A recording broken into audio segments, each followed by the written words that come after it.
kembali hadir. Terima kasih. Oke, mendengarkan tadi pernyataan dari para terpidana, saya mulai dulu dari hari kemarin, terpidana menjadi saksi, ini drama atau trauma? Saya tidak tahu. Karena saya tidak hadir di lokasi, baik itu di kantor polisi ataupun di ruang sidang, praktis saya tidak bisa memberikan komentar apakah sesungguhnya itu merupakan drama atau trauma. Tetapi sebagaimana pernah kita diskusikan sebelumnya, kemungkinan bahwa para terpidana, dulu tersangka, sudah mengalami penyiksaan adalah sesuatu yang sama sekali tidak bisa kita kesampingkan. Paling tidak dasar berpikir saya ada dua. Pertama, bahkan kode etik profesi Polri pun memuat satu poin khusus. Bahwa ketika ada personil yang melakukan penyiksaan atau kekerasan pada sesi pemeriksaan, itu merupakan bentuk pelanggaran etik. Artinya, Polri pun mengamini kemungkinan bahwa penyidik mereka melakukan langkah-langkah yang abusif guna mendapatkan keterangan dari terperiksa. Itu sebabnya sekali lagi di rambu-rambu itu sudah ada, yaitu di dalam kode etik profesi Polri. Anggaplah itu sebagai sebuah regulasi di tingkat nasional. Di tingkat internasional kita pernah bahas.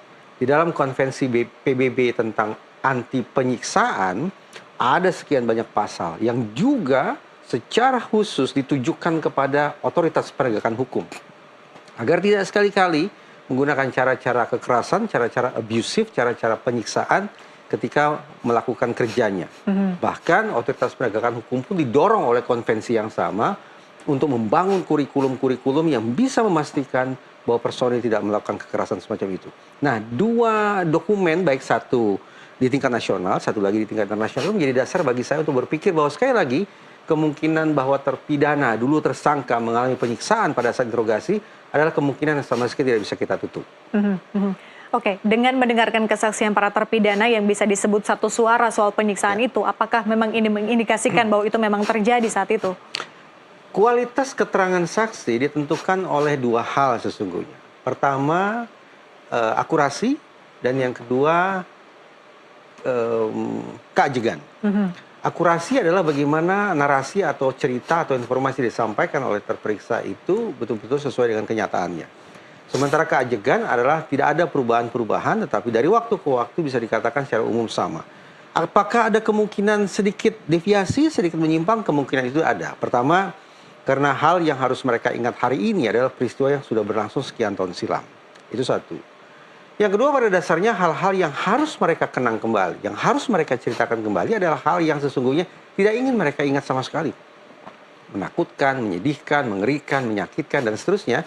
Atau kata-kata negatif yang sekali lagi membuat ingatan tentang peristiwa itu sesungguhnya tidak ingin mereka munculkan kembali di dalam ingatan mereka. Karena itu akan bisa memunculkan yang namanya re-trauma, trauma berulang.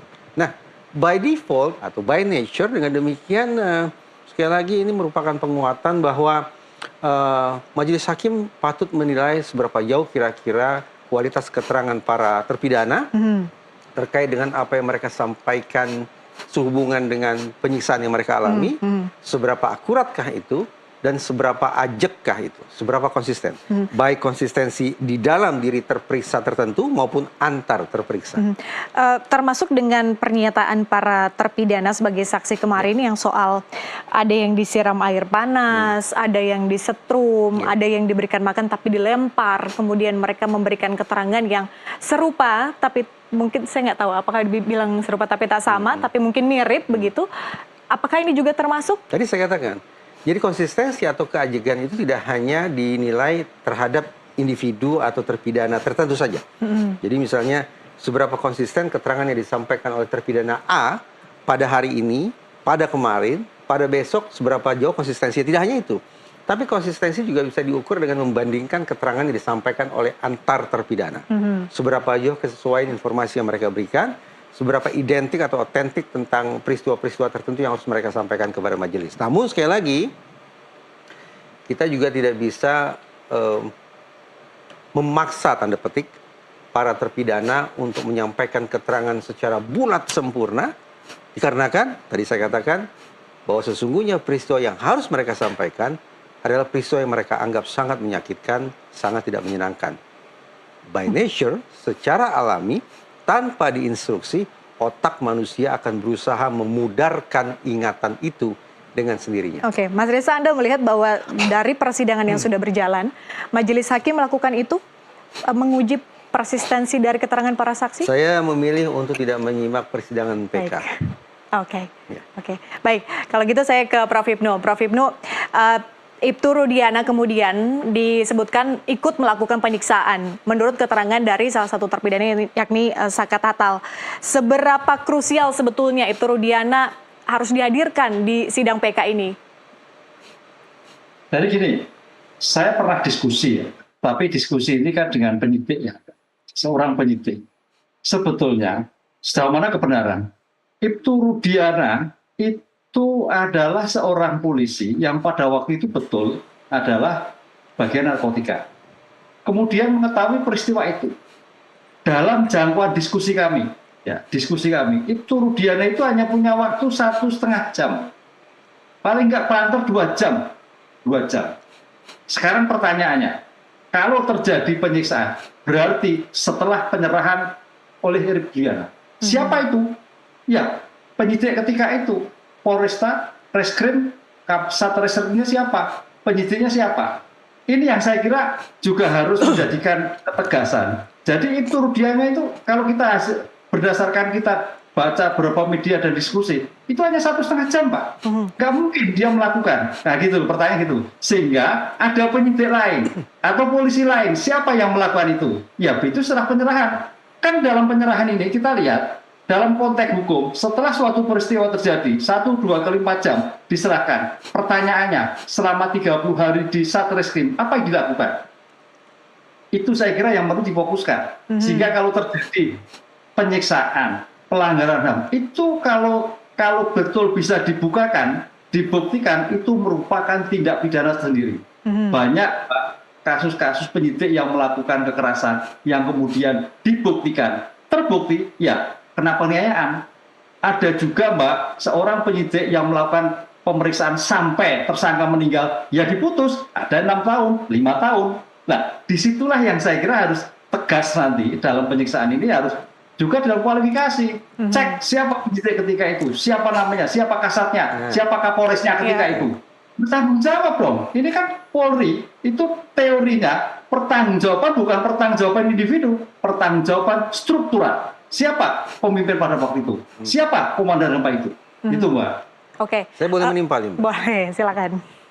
Pada suatu ketika saya berkesempatan bertemu dengan mantan terdakwa kasus geng motor Jatiwaringin All Star, itu sebutan kasusnya, beserta penasihat hukumnya. Apa yang mereka sampaikan ke saya bahwa terdakwa ini semasa diinterogasi di Polres Jakarta Timur mengalami penyiksaan, bukan penganiayaan ya, tapi penyiksaan, torture. Sesuatu yang tidak bisa dibenarkan dalam situasi apapun. Luar biasanya majelis hakim yang menyidangkan terdakwa itu adalah majelis hakim itu bertanya secara khusus, siapa nama penyidik dari Polres Jakarta Timur yang sudah melakukan penyiksaan terhadap saudara. Beruntung bahwa terdakwa ini ingat betul namanya. Ada 2 orang penyidik Polres Jakarta Timur pada masa itu yang disebut. Lalu apa reaksi hakim? Hakim katakan, hakim meminta jaksa untuk memastikan bahwa nama-nama polisi dari Polres Jakarta Timur yang melakukan penyiksaan itu dihadirkan di ruang sidang. Tapi apa yang terjadi? Sampai jatuh vonis, tidak ada satupun personil dari Polres Jakarta Timur yang hadir sehubungan dengan keterangan dari terdakwa sudah terjadi penyiksaan itu. Apa yang bisa kita tafsirkan? Bisa tidak? Ini kita kualifikasi sebagai bentuk contempt of court, penghinaan terhadap lembaga peradilan.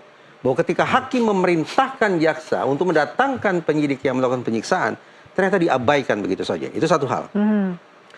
Tapi juga luar biasanya hakim adalah nama 2 orang penyidik Polres Jakarta Timur itu tercantum dalam putusan. Tercantum dalam putusan. Pertanyaan berikutnya. Ketika mengetahui bahwa nama personil mereka tercantum di dalam putusan, disebut-sebut sudah melakukan penyiksaan pada saat pemeriksaan terdakwa, dulunya tersangka, apa reaksi Polri? Dari informasi yang saya peroleh dari penasihat hukum terdakwa, tidak ada itu. Pemanggilankah terhadap terdakwa untuk diklarifikasi, benarkah dua orang ini sudah melakukan penyiksaan, penyiksaannya seperti apa, lalu tindakan apa yang dijatuhkan terhadap para penyidik itu juga tidak ada informasinya. Nah, ini sekali lagi ingin saya katakan, ternyata ada loh hakim-hakim kita yang luar biasa kepeduliannya terhadap hal ihwal terkait dengan penyiksaan terhadap tersangka, kemudian menjadi terdakwa. Sayang beribu sayang, kepedulian yang amat tinggi dari majelis hakim itu, dari informasi yang saya peroleh selama berbincang dengan mereka, tidak diimbangi dengan keseriusan dari otoritas Polri sendiri untuk entah itu melakukan pemeriksaan atau bahkan mungkin menjatuhkan sanksi terhadap personil-personil yang mengacu pada kode etik profesi Polri tidak boleh melakukan kekerasan selama melakukan pemeriksaan. Pertanyaan itu juga sebetulnya sudah diajukan oleh majelis hakim maupun juga kuasa hukum dan juga jaksa soal siapa yang kemudian menyiksa mereka dan yang lainnya mereka lupa, tapi yang mereka ingat adalah soal bagaimana kemudian Ibtu Rudiana yang melakukan itu. Bahkan terpidana Eka, salah satu terpidana, sebutkan bahwa dia nendang, katanya saat tidur juga diinjak, pun dengan Sakatatal sebutkan bahwa ia juga mendapatkan kekerasan itu, penyiksaan itu.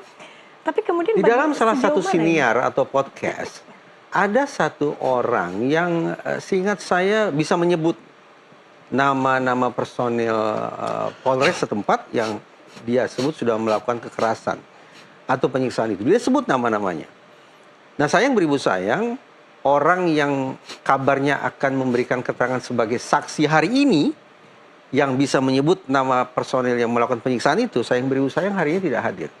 Saya tidak tahu apakah sedang sakit ataukah mengalami kecelakaan atau apa, saya tidak tahu. Nah, artinya saya berharap saksi yang satu itu suatu saat nanti akan sehat, akan tidak ada lagi kendala, datang ke persidangan, sebut nama personil yang sudah melakukan penyiksaan. Siapa yang Anda maksud? Namanya Aldi kalau tidak salah ya. Aldi atau semacam itu. Tapi harus dipahami, apa yang saya kemukakan ini tidak sama sekali dalam konteks ingin memojokkan Polri. Sama sekali tidak.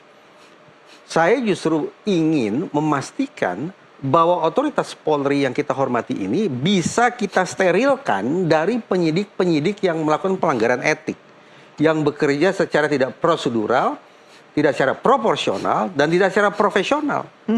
Sehingga akhirnya masyarakat tahu dan tidak lagi pukul rata, oh ini Polri, tidak demikian. Tapi tahu persis siapa gerangan, entah itu penyidik, entah itu oknum penyidik yang sudah melakukan pengerusakan terhadap nama baik institusi Polri sendiri. Oke.